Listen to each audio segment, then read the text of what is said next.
così. Va bene. Oh, bicchierino divino. Sì. It looks like we are live. Welcome, everybody. We're starting a few minutes early. This is Stefano Poggi with Giowine, here with my boss, Giovanni Cardullo.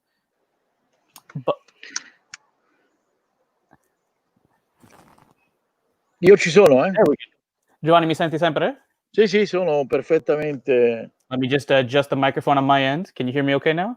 Yes, perfectly fine. Okay, perfect. I have also a bottle of wine with me, so... Oh, very nice. I'll show off my wine too. I'm doing the Gavi del Comune di Gavi.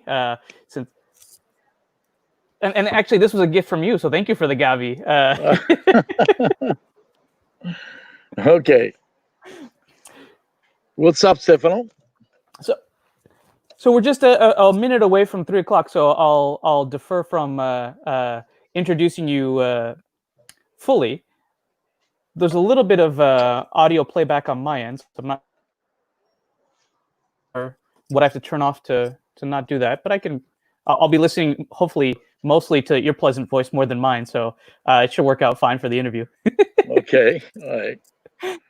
So this is a new thing for us. We're actually transmitting across a couple different channels. So this is going to be on the Facebook of Batasiolo and as well as ours. Did you share it to your personal page, Capo, as well? I think so. I think somebody did it, at least, and I send also a link to several contacts. So, Perfetto. throughout the area, throughout Latin America, yeah. E allora in questo caso ci conviene introdurre e cominciare in varie lingue. Cominciamo in italiano prima. Qua di nuovo io sono Stefano Poggi con la Giowine, che faccio tanto con la Batasiolo. Eccoci, abbiamo già il nostro primi occhi Mariana da Costa Rica, adesso in California. Ciao, benvenuta. E volevo dire benvenuto al mio capo Giovanni Cardullo della Giowine. Come sei in giardino, capo? Sì, sono diciamo nel mio posto preferito, se no a San Diego, nell'ufficio della Giowine, che è qui dietro però questo è il mio ufficio per 6-7 mesi l'anno, è questo tavolo in giardino. Qui a San Diego si riesce ad avere un clima speciale, per cui è il mio posto preferito, è in mezzo alla natura, è tranquillo, quindi mi piace moltissimo. I enjoy very much. Fantastico. È il nostro, c'è un nome questo tavolo, se non sbaglio, questo ufficio, come si chiama? Questo è The Karma Table. e se non sbaglio c'è anche una pianta molto famosa là vicino o non c'è ancora? La pianta aziendale? Abbiamo la pianta aziendale che è qui vicino, sì, e adesso l'abbiamo spostato in una zona un po' più il money trees, che ci aiuta nei tempi difficili e nei tempi facili. Perfetto. So we'll switch a couple languages throughout the broadcast. As you can tell, I know I have a lot of fans on my Facebook that love hearing some Italian. So that's why we start off in Italian. It's mine and Giovanni's first language. But we learned a couple other languages along the way. Isn't that true, couple? How many languages do you speak again? Well, currently I speak 4 languages that I really feel comfortable within the 4, and I understand another 1/5, and Sicilian also, the Sicilian dialect. So which Sicilian dialect? Well, the one near Messina. The one near Messina. Fantastic. So for those of you that don't know, you allow me to try to do a little introduction. Please correct me. This is Dottore Don Giovanni Cardullo. I don't say doctor enough, but you did start with some schooling and a doctor of Scienze Agrarie from the Università di Perugia. But you didn't study sales in university. Is that correct? You studied agraria? No, it's a doctorate degree in agricultural sciences or agronomy. The University of Perugia. So it's a doctorate degree on that, and the way it was done before was quite a broadcast of a lot matter related to agronomy. But anyhow, the most important agriculture field. The most important we call cash crop is the grape and the wine. In Italy agraria è importantissima per alcuni prodotti. Dall'impero romano, anche prima. Yeah. So definitely the viticulture has a lot to do with agronomy. For us, it's our cash crop. So I studied in Perugia in the 70s, in the middle of the 70s. But would it be right to say that what you do now is also closely tailored, has to do with sales, and you didn't learn that in university? You learned that around the world. In Pakistan, correct. Like you like to remind everybody at the office that maybe you'd like to send some of us to Pakistan for a little bit, and parts of Italy and Europe. What's happened was that when I was studying agronomy, I did also wine because part of the study was to do field work in agronomy, and I studied actually in wine, and was in Tuscany, near in the area called Chianti Colli Senesi, in Castel San Gimignano, a very small town near San Gimignano, beautiful town. Fantastic. And so there where I start to learn about how to make wine. I was starting with the harvest, and I was doing actually I was doing the governo del vino, which now they start to become, which is an interesting practice. So and then I did everything related to wine in a family-owned business with some friends who I'm still in touch with them in Castel San Gimignano. But I don't know. I think for the way I am and the way I was all my life, I'm much more a person, people person. Absolutely. So, see, I'm a face-to-face person. a difficult thing to do. That's why we have virtual ways to be face-to-face. A face-to-face person, and so working in a winery, making wine is very important and could be fun, but not for me. For me, I prefer much more to spread what I know and let people know about our business, our life, than really making. So that's why I left the technical part, and I actually started in the 80s with a small company, a trade wood company in Europe. So I started with the trade wood company, and then there I practiced I studied French, and then I started Spanish. So I start to learn other language and what to do and how to do, sell. And there I really learned the principle of sell there. And you probably remember mano di acciaio in guanto di velluto, no? Iron hand in very important for Barolo as well. Very important, yeah. And so if you are somebody who loves sell and you have in your blood, it's easy to sell. But the most important things in sell is what is behind. All the work behind and the money behind. So you can sell, but if you don't get the money, the sell is not worth it anything. It's true. It's just poetry without any prose, any return. Exactly. So that's I learned a lot. 6 years there, and then I did an international experience with the big company Enichem Agricoltura. It's the NAI group, in chemistry company in north of Italy. I was working in a fertilizer project financed by the European Community, and I was doing, extensionist, agronomist extensionist. So I was working communication in agriculture. I was taking care of audio visual aid, preparing a video, preparing slides to teach the farmer the importance of the use of the fertilizer and other meaning. So that was a very interesting project for me. 2 years in Pakistan, very difficult country in respect to culture-wise, because it's quite different than, so a culture shock. But there where I proved to myself that I'm a very adaptable person. and I try to adapt myself whenever he's the situation, the I don't people, think the anybody will climate. disagree with you there. Yeah, so that's actually really, I learned so much, and I learned more and more to respect other people, other culture, and remind me of my father. My father used to say, Giovanni, you need to respect, devi rispettare le altre persone, Molto importante. perché sono degli esseri umani. They are human beings. You don't have to look at their wealth, at their color of the skin, at their religion, at their political status. You need to respect because they are human beings, sono esseri umani.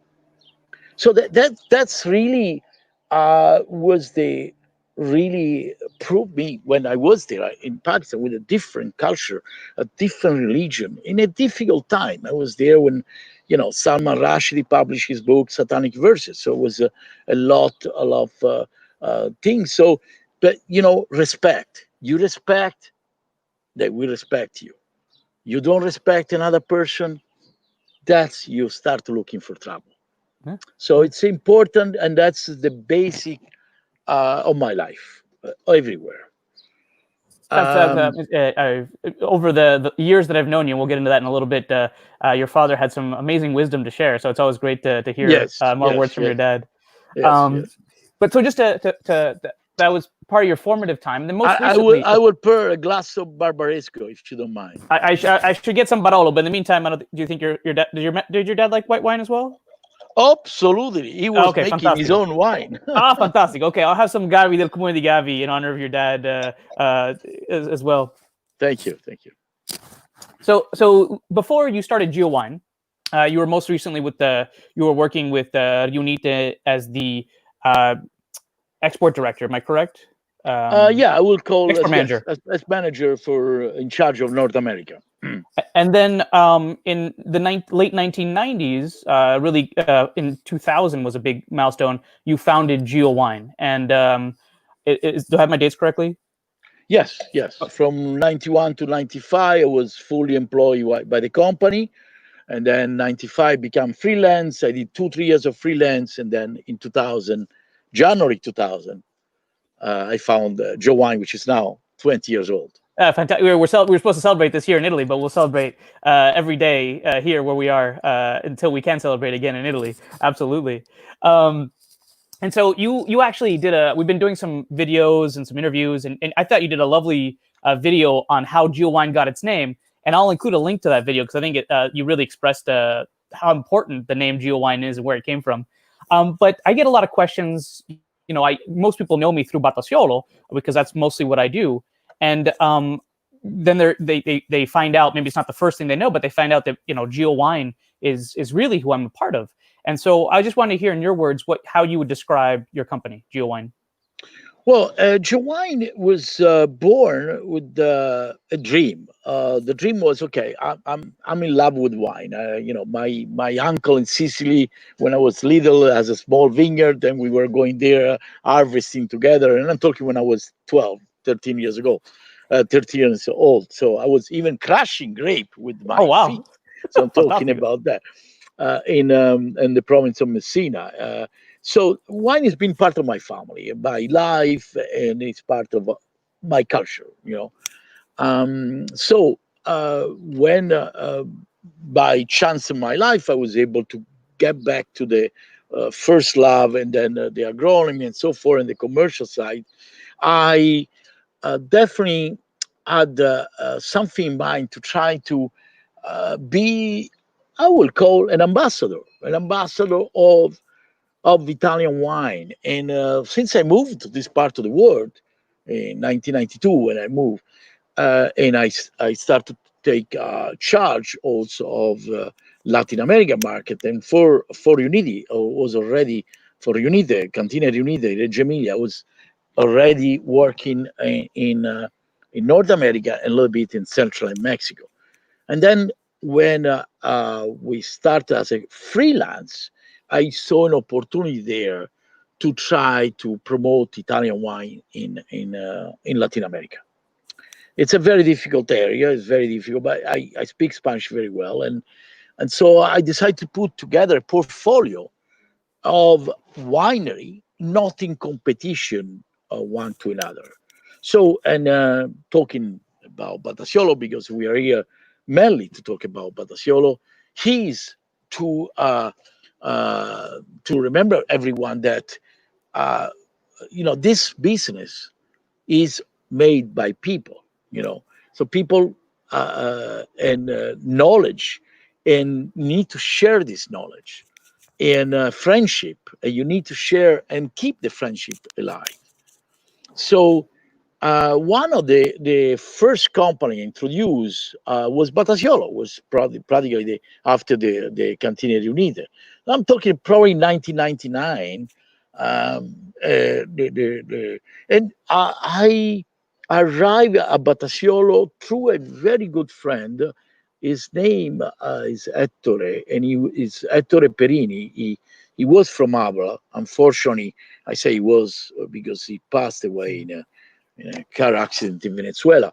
Um, he was from Alba, Piemontese, and he knew Fiorenzo, and he said, Giovanni, you should start to, have a Piemontese wine, and Batasiolo is the best. He has a law product that can help you with basic Gavi and Barbera and Dolcetto, but also has some beautiful, fantastic single vineyard. So you should go and visit him. So he introduced me, and Okay.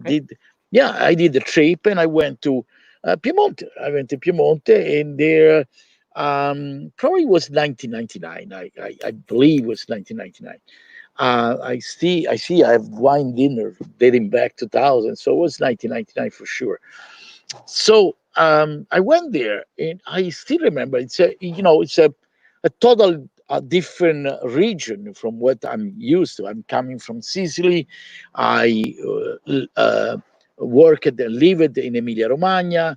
I study in Perugia, and I lived most of my life in high school and some other in Roma, and so Piemonte is a different story. Le Langhe is a completely different story. So when you fell in love with the territory. I mean, the place is gorgeous. The Langhe, it's a unique place in the world. There is no other place like that. It's actually now World Heritage Patrimonial UNESCO. Yeah, yeah. by In the fact, you have some UNESCO. people that are writing in saying that they love the wines and love the area. Yeah, They so agree it's, with you. it's quite unique. So I fell in love with the area. No, people in Piemonte is a little bit different than what you used to, because Piemontese people are un po' chiusi, sono un po' chiusi, they're a little bit close. Not as I extroverted, maybe. No, exactly. They live in this area, which is a low space. There are no a lot of people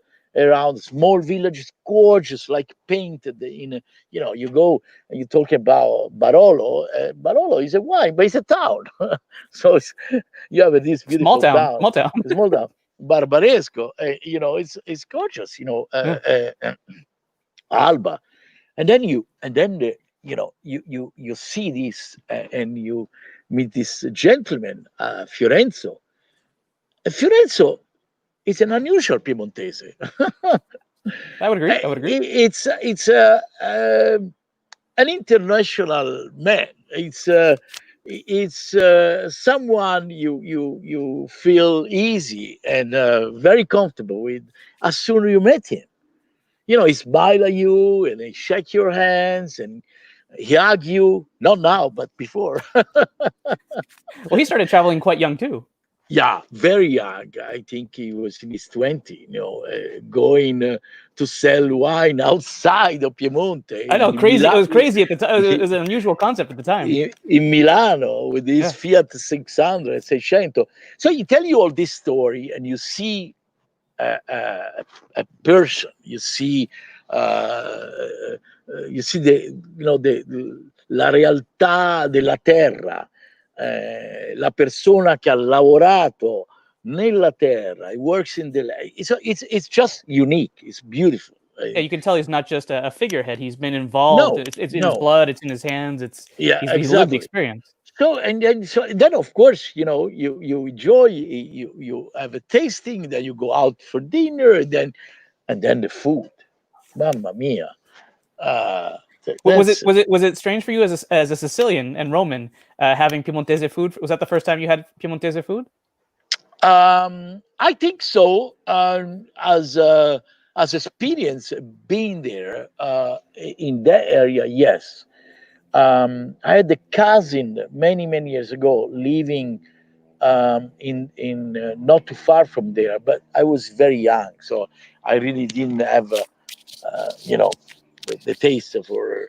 And And Fiorenzo then probably took you to a nicer restaurant than you went to with your cousin. oh, He's very generous that way. it's just very generous. It can, yeah, and the generosity is incredible. It's incredible. So you at that point is easy. Said yeah, well, yeah, we can start to do something together.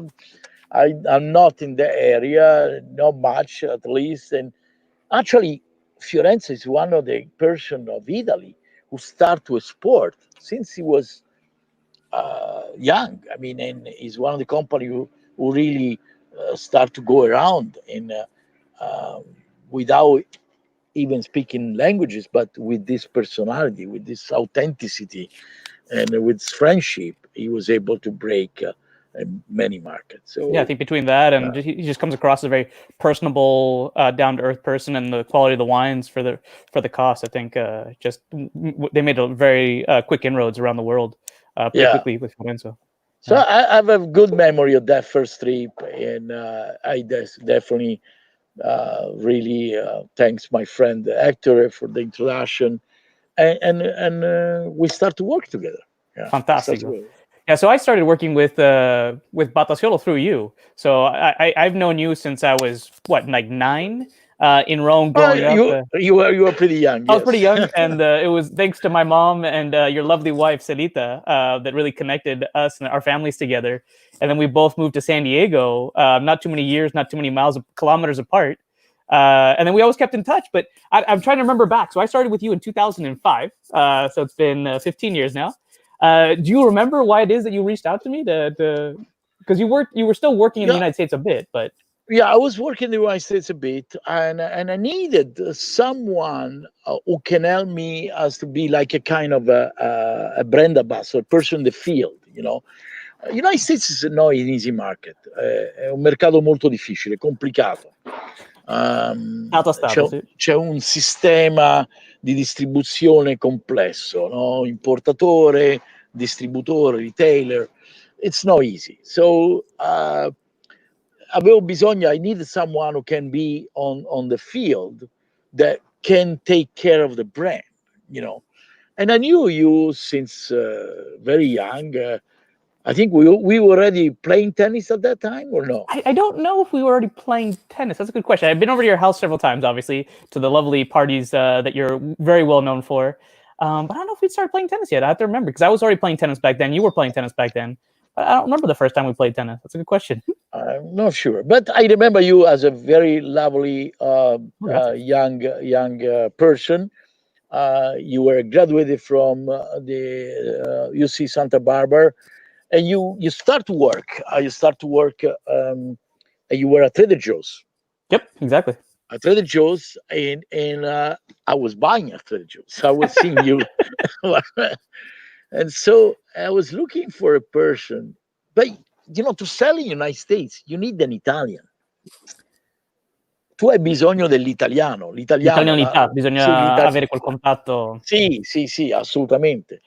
E quindi hai bisogno di qualcuno che ha un po' i due mondi. E tu, da questo punto di vista, you were very good because you had you grew up a little bit in Italy. You Yep. spent some time in Italy. Yep. You did then the second part of your life, the adulthood in United States. So you knew Italian culture, and your parents get separated, but your father kept in your life present, and so you were frequently going to Italy. Your mom is a wonderful lady. Absolutely, I agree. So at that point, for me, I say, well, Stefano is perfect. And also as a smart guy, you know, I can teach people. That's yes, that's I know You're how a to great do. educator. That's one of the things Yeah, that I yeah, really yeah, appreciate yeah. about you. So I can try to grow a person in this field, which is no easy, and try to teach the element where you can be helpful for the brand and for Giowine, and that's the way I decide to. And I'm thinking back when I first started in 2005. I was pretty lucky because the idea, the familiarity with Barolo and Barbera and Piemonte wines was already fairly well established. I mean, I'm thinking back, talking to some other people I've talked with, Piero Selvaggio and Alfonso Cevola. Before the 1980s, it was kind of hard to find Barolo, and not a lot of people knew about Piemonte wines, especially in California where I started. And then I traveled to other parts of the United States where obviously there wasn't as much knowledge about Piemonte wine. So it was great to be able to be kind of one of the first to really make a splash as a liaison between Piemonte and Italy and different parts of the United States. For you, when you first started with Batasiolo in the 90s, what was it like traveling to Mexico and Central America? How much wine knowledge was there about Piemonte wines? okay, so there we're talking about really you are at the roots, at the beginning of everything. Latin America is a very, very difficult market because it's dominated by a production area. There is a production area right there. You have Argentina and Chile. Chile very, very strong. Argentina growing very much. Absolutely. So what you have there is mainly Chile and Argentina. The only wine very strong in that area is Spanish wine From Europe, because from the old world. from the old world. And then on the very, very high end, some French. French wine on the Bordeaux area and Bourgogne, but mainly is from Europe. Mainly is Spain, because you're talking about a country like Mexico is dominated by Italian roots. Spanish roots. Sorry, Spanish roots. So you have Spanish people and owner of restaurant, owner of supermarket. So that's the Spanish wine corridor. So it's difficult. Beside a couple of countries, and I can name it exactly which one, Brazil and Venezuela, Mm-hmm. where there is an Italian community quite strong, where so there is consumption of Italian wine. Beside those two, basically the rest is no knowledge about Italian wine. Which is interesting because there's actually the diaspora for Italians is quite strong throughout all of the Americas, but it's not the biggest population. So thinking of like parts of Peru or Argentina, where there are quite a few ancestral Italians, but that familiarity with Italian wines doesn't sound that translated along with the recipes from Nonna to start the restaurants. No, no, no. So it's a very difficult area. So I have a key to enter the area. The key was the Lambrusco. Mm-hmm. I used to, and I still have this great company in my portfolio, continue doing that. So he opened the market. So Lambrusco is easy, not too expensive, sweet. So, and I was able to connect with the great network of distributors. So through that network, when I start to get Italian wine, and I start with the Piemonte, Tuscany, Friuli, the three region, and then Veneto came along. I was able to, okay, guys, let's try something, something from a different region, and Batasiolo was really nice because we had a combination of situation there. So we had some sweet wine, Mm-hmm. Moscato Oh, very and important. Asti. So you get the also a different, of course, price point, and so it'll be more difficult to sell. But the sweetness was there. Then you have some wonderful, Barbera, Dolcetto, Gavi, and then you get to the Barolo world. That's where you And the Barbaresco, the elegant wine you're Barbaresco. drinking. Yeah. Yeah, well, it's my favorite wine. But and so it was difficult. It was a challenge, but it was also, uh, you know, en español se dice el reto. ¿Qué significa para ellos que no hablan español? Praticamente, it was like, something that you a goal, you want to get there, you want to go over. That sense of accomplishment to accomplishment, yeah. So, era un gran reto tratar de vender vino italiano en Latinoamérica. But so it was exciting because at that point, the combination of the fact that I was dominating the Spanish language, and I was able to get with already some network of clients, and with my sour fare, in a sense of people person, face to face a person, I start to break the ice and get some sale going on. Fantastic, because I'm sure there weren't a lot of people, even today, that had such a familiarity with both Latin culture and language as well as Italian at the time. So I'm sure maybe there's some people coming from other areas, but that had that conoscimento, that familiarity with both Italian and local customs, cuisines, language was probably very useful to you, I'm guessing. Absolutely. Part of my success there was also try not to stick with the Italian roots behind you. I mean, when I was going there, I was not going to eat only to Italian restaurant. Try to load the local cuisine, because anyhow the market's very small. Otherwise, so you need to, at that time especially. Now you have a little bit more. You have more Italian restaurants. You have more tourism. But I'm talking about, I'm talking about 25 years ago. So it was difficult. It was different. So at that point, you need to go to any other kind of food restaurant to try to sell your wine. Otherwise, you don't sell any.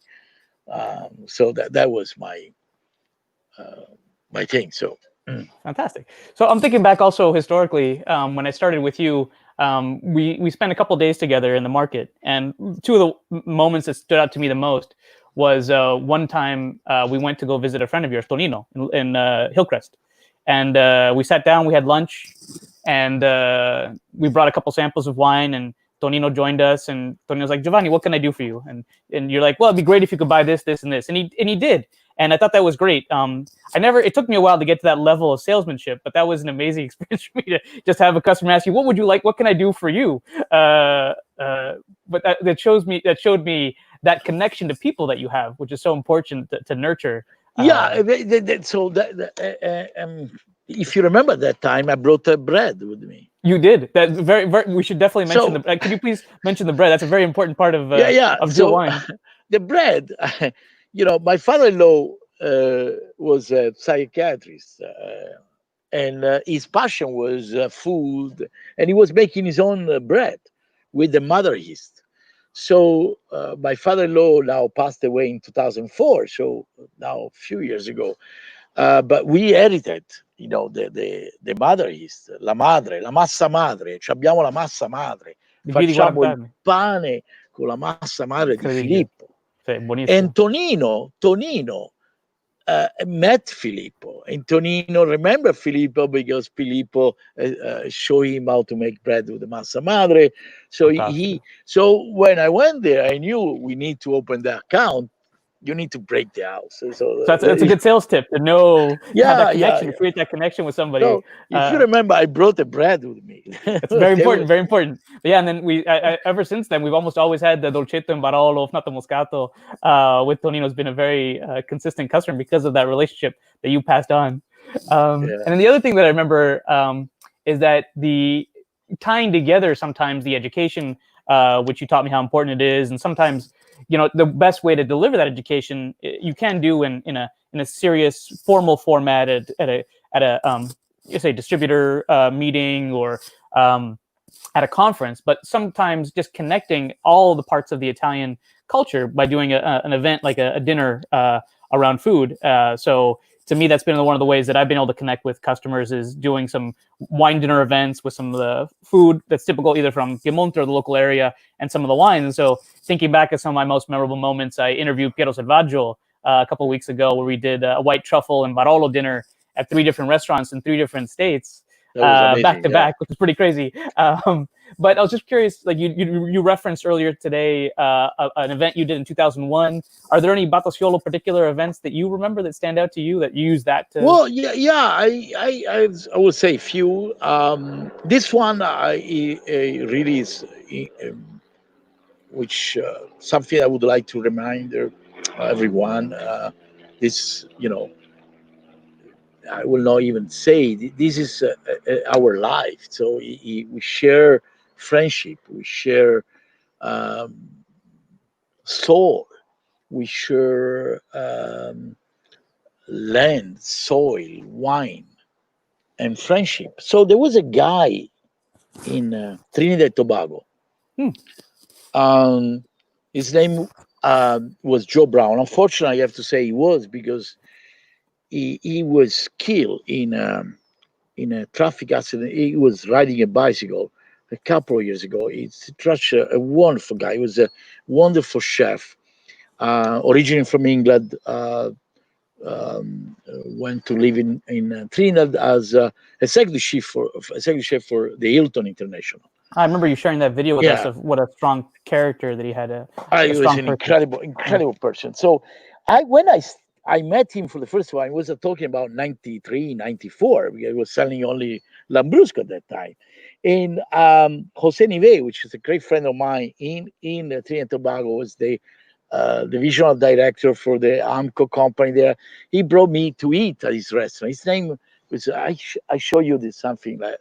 Oh, you have This one is, of the? Did you? We have a museum of Giowine. Oh, you. Oh, wow, fantastic. so the restaurant was Solimar. Okay, Solimar means Solimar, sal and soul. So international fine food. The guy was a fantastic guy, and you know, and I was going there in 95, 96, eating at his restaurant, and I couldn't sell any Lambrusco. I was trying to, but he didn't want to. So I was going there, and then at a certain point, when I start to have Italian wine, that from different regions, I had to have a wine dinner. I knocked the door. I said, I need to have a dinner here. So he really hosted me a dinner. This was one of the first dinner. He actually it was a joint dinner between, Fantinel from Friuli Fantastico. and Benny di Batasiolo.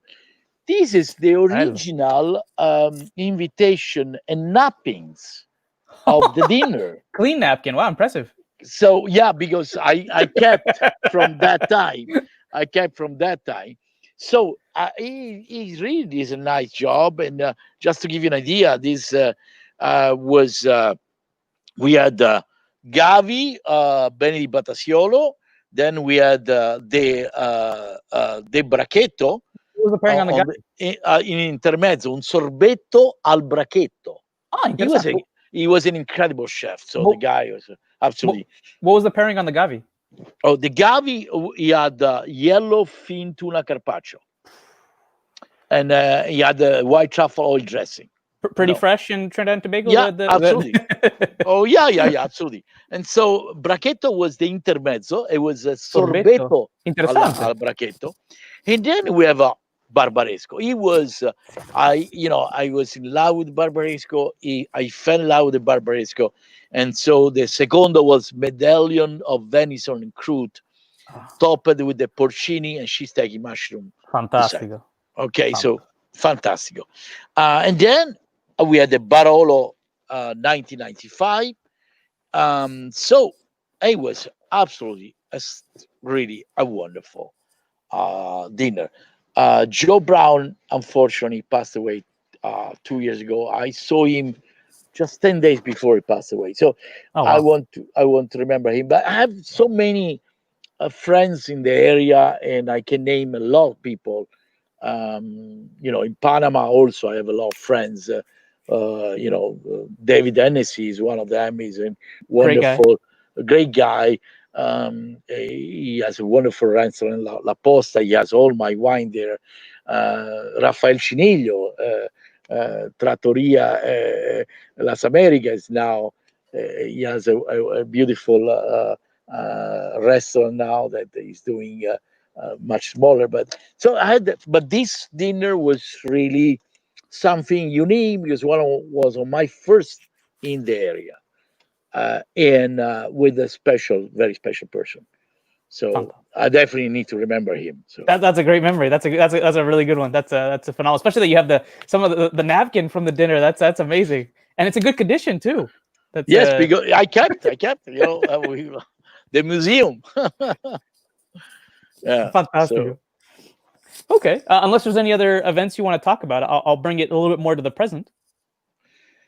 uh, basically, what could be in the area. So I have Costa Rica. It's another great country where we do sell well.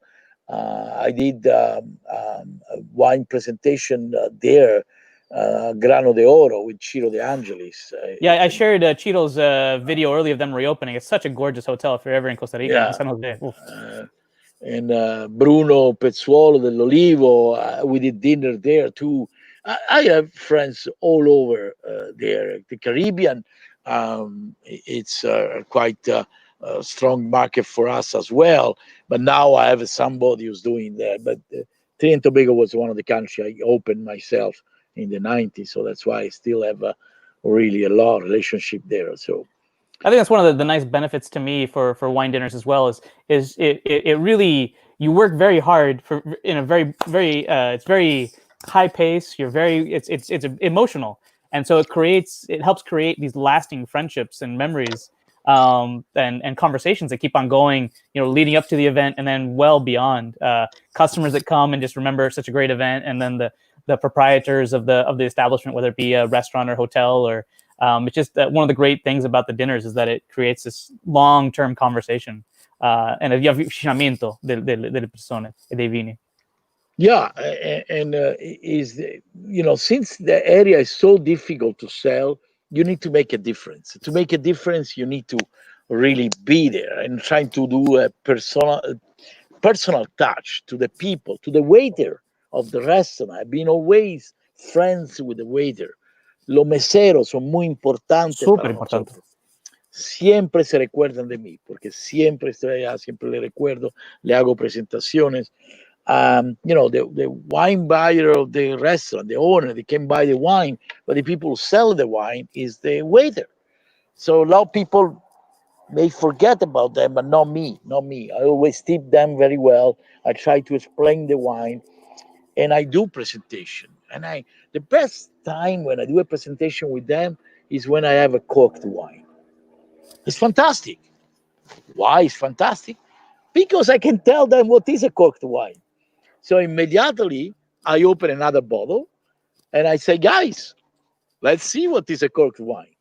A lot of people, especially now, I would say not much, but I'm talking about 15, 20 years ago. Yes, a lot of people don't even know what was a corked wine.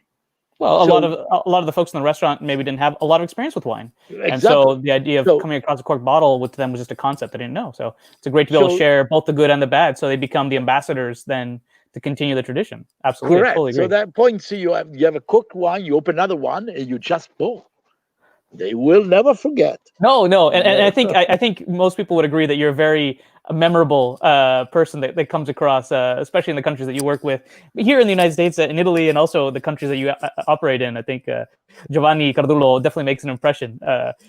So absolutely. Well, to make things a little bit more topical, over the 20 plus years, 25, 30 for you, you definitely encountered some challenges. Whether it be the financial crisis of 2008, Venezuela, which originally was such an important country, it's still a very important country, but because of the connection to Italy, more specifically in Venezuela, to the difficulties it's had, is there anything to you that compares to what's going on now with the coronavirus? What have you learned from past challenges? Because you love, and I think it's great advice to look for solutions, not problems. What you've been talking about adapting. You talked about we talked about solutions. What are your thoughts going forward? Okay, so nothing is compared for what's happened now. Nothing. Okay. I always when there is challenges like that, I never get depressed. Never. The opposite. It's like a reto. A reto.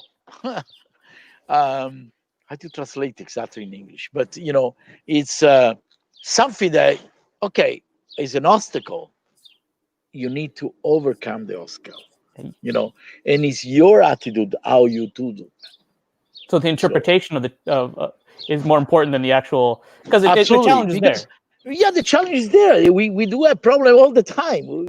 I always say, my daughter make fun of me when I say that. You have problem the moment you born, the moment you go out from from your mother. That moment you have problem because he cannot breathe. You start to cry and you don't know what's going on. That's the first moment. You have problem all the time. Okay. So you need to, but the best thing with this, life and everything without problem is not true. It doesn't exist. It's fake. I don't see that. The best thing is to solve the problem. When you solve the problem, that's the best thing happen in your life. Think about that, Stefano. Certo. It makes you change. It makes you adapt. It gives you new perspective. It makes you want to go forward. At that point, se tu risolvi un problema, l'hai superato, sei contento. Cresci, migliori, impari dai tuoi errori. We make always, mistake, always, at any age, Stefano. Oh, I got the aging wrong for Barolo yesterday. I got excited and speaking in Spanish, so I can definitely own up to making mistakes. So mistake is part of our life. Otherwise, we would not be human.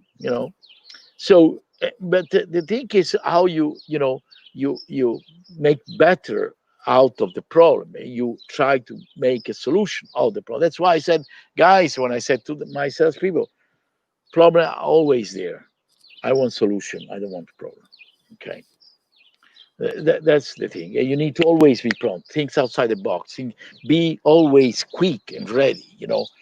And I like young people. When I have few young people in the company. You're still very young. So, but when you started with me, you were quite young. How old are you were? I was 25. No, I was 23. Let's see, 15 years ago. So yeah, about the 23. Yeah. So I like young people 24. Because young people need, and they can be enthusiastic. Can be, you can teach them. You can. And that's it's my passion. Being around with young people. The word is of you guys. You now. It's now your problem, guys. You need to try to, find. Which is exciting. Which, if I've learned anything, is exciting, right? Because that means there's challenges, which means I can grow, which means right, absolutely. And then and so for me, COVID is unique, incredible, and we were so excited in 2020. It's our 20th anniversary. We started so well. The first 3 months were 40% up with the sale and everything. Almost every company is doing well. We're still doing quite well with Batasiolo, by the way. We saw the numbers. You saw the numbers. So considering that's pretty impressive. Yeah. So, and then this happened. I think the word is ending. So you absolutely need to overcome that. You need to not be depressed. When you're depressed, nothing can. You need to think with your a mente fredda. E mio padre diceva: se c'è una soluzione al problema, non ti preoccupare, c'è la soluzione. Se non c'è una soluzione, non ti preoccupare, perché non puoi fare niente. Okay. And the other thing you used to say was... Wait, I think we need to translate that for those that don't speak Italian. That's a great jitsa that'll just get lost if we don't translate that. Okay, go ahead. Okay, so my attempt to translate it would be along the lines of, and I can't do with the gravitas of your father, I apologize, but it'd be something along the lines of, if there's a problem with a solution, don't worry about it because you were able to find the problem to that solution. If you end up finding there's no solution to that problem, don't worry about it either because there's nothing you can do. It's out of your hands. Is that Exactly. okay? And then the other thing you were saying, okay, the only major problem in your life can happen is the death. Okay. Then it's not your problem anymore. That's okay. That's not a problem anymore. So on that, when we got this cold shower, you remember we were ready to go to Provine, meeting all the suppliers, the clients, having a big party in Frascati. I was personally with very all excited suppliers. because a couple of weeks before there were no more tariffs to the United States for Italian wines. Looks like it had been passed, so it was all go green light ahead. That was February 14th, Valentine's Day. Yeah, so I said, guys, let's do it. Let's work. Let's change our way of work. Let's try to start in touch with the clients, trying to tell them how I can help you to sell your inventory, how I can make a presentation. I'm a face-to-face guy, so having a presentation Facebook is not really my ideal things. But you've adapted wonderfully. I mean, we've been doing a lot of social media to try to pivot and try to do sending videos. And that's what is. You need to find a solution. Okay, and that's where we are now. This nothing like that. I never experienced any world war. This is like a world war. Okay, because the world was interested in that. Okay, and this is a worldwide phenomenon, and a worldwide phenomenon. There are a lot of things in common. Yeah, exactly. So we need to adjust, adapt, change, and so I think we've done pretty good in this couple of months, and we'll see how the things will develop. Yeah. So that's a good optimistic note. I think we can probably leave it there, unless there's a new format for me. So we're there were a couple people that said hello that I didn't want to interrupt you, but from Ecuador, Jose Pablo, I think said hello. Some people from around the world said hello. So I'm still a little unfamiliar with this. Panama, I got from Trinidad, I got from fantastic. Yeah. That shows. I want to show maybe a bottle of you, a bottle. I don't know. It's somebody in the office listening. Because I was going to show a special gift I received from Fiorenzo. Oh, okay. Hopefully they're treating that. If it's the bottle I'm thinking of, hopefully they're treating it very well. Yeah. So I don't know. I hope somebody in the office is listening. If not, you can always do another thing that your one of your lovely daughters always jokes with you about, and you could probably call them more directly. I could send them a WhatsApp. How about that? I can send them WhatsApp to say bring the special bottle, but they know what is the special bottle. I hope everybody in the office does. Let me send a note to the office and see if they can bring that out. So, but is everybody still in the office? It's Friday. Oh, ciao Francisco, that Miami. Yeah, but that office is too far away. You have to bring a bottle, yes. La bottiglia più vecchia che abbiamo in ufficio. Vediamo se mi rispondono se sono. Ma sono ancora in ufficio? O è finita la giornata, la settimana? The door is open, so. But if they bring it, we'll see. But at the same time, for me, I would like to thank Fiorenzo Dogliani and the Dogliani family to give me first and the Giowine after the opportunity to represent this great company, 4 generation in 5 generation actually, and somebody that I really enjoy a lot being around, and his generosity and the fact they make a wonderful wine, and I absolutely keep enjoying. I'll drink to that, and all the lovely family members that helped put this together, to Sabrina and Oreste and everybody that's a part of the family, the Dogliani family does Batasiolo. It's a great family to work with, as well as your family as well. C'è qualcuno? Should I go myself to the ball? Nessuno mi ha risposto. Forse sono occupati a fare il rapporto o qualcosa. I will go real quick. All right, in the meantime, I'll see if there's any questions I can answer from the group. Ciao, Mariana. Fiorenzo is a fantastic guy. I totally agree. Lots of knowledge, very personable, and he's always it's always worth spending some time with him and his wines. I completely agree. So this is a new format for me. So if anybody has any questions, let me know. I'm trying to monitor. We have some help with the social media team that Batasiolo works with in Italy. Thank you so much for helping us put this on.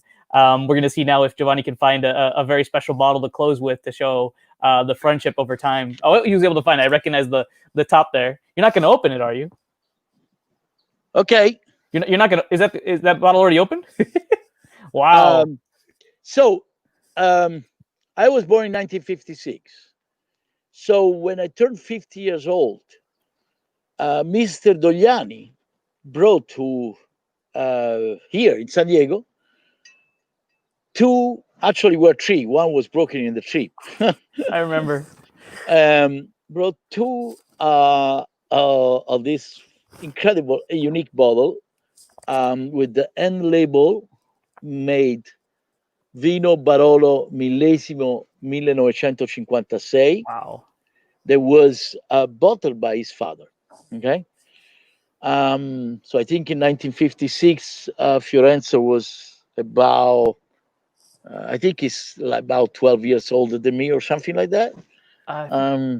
So I think he would have been 12 at that time. Yeah, about that. So, it's not that it's the gest, it's just il gesto, il pensare e portare qualcosa di speciale e unico, no? Storico proprio.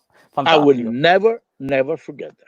No, that's amazing. Yeah, there's a like I talked about. I'll post a video a little bit later. Just those connections. Like when I got married, it was great to have you there. I tried to get Fiorenzo to come, but he was already booked solid with all his travels around the year. But he made sure the wedding was great by making sure I could get some of his wine for the wedding, and he did some beautiful wines for that too. Yeah, so here we are. Wow, this is quite unique. I don't think I will ever open, but no, at this point.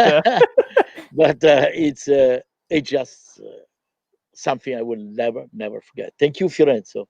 Grazie Fiorenzo e tutta la famiglia Dogliani. Grazie Giovanni per questa intervista. Non abbiamo fatto 2 ore, però una bella ora l'abbiamo fatto. Grazie anche al gruppo in Italia che ci sta seguendo, Sipal. Grazie a voi. But thank you so much for your time. It was great to share you with my friends that sometimes don't know you. So and the people that I work with, customers. So thank you for taking the time. Thank you, everyone. Yourself. Grazie a tutti. Buona serata in Italia. Tardi da voi, and have a good weekend, everybody here. Be safe and be well, and we love you all. Ciao, ciao. Grazie, Stefano. Grazie. Ciao, ciao.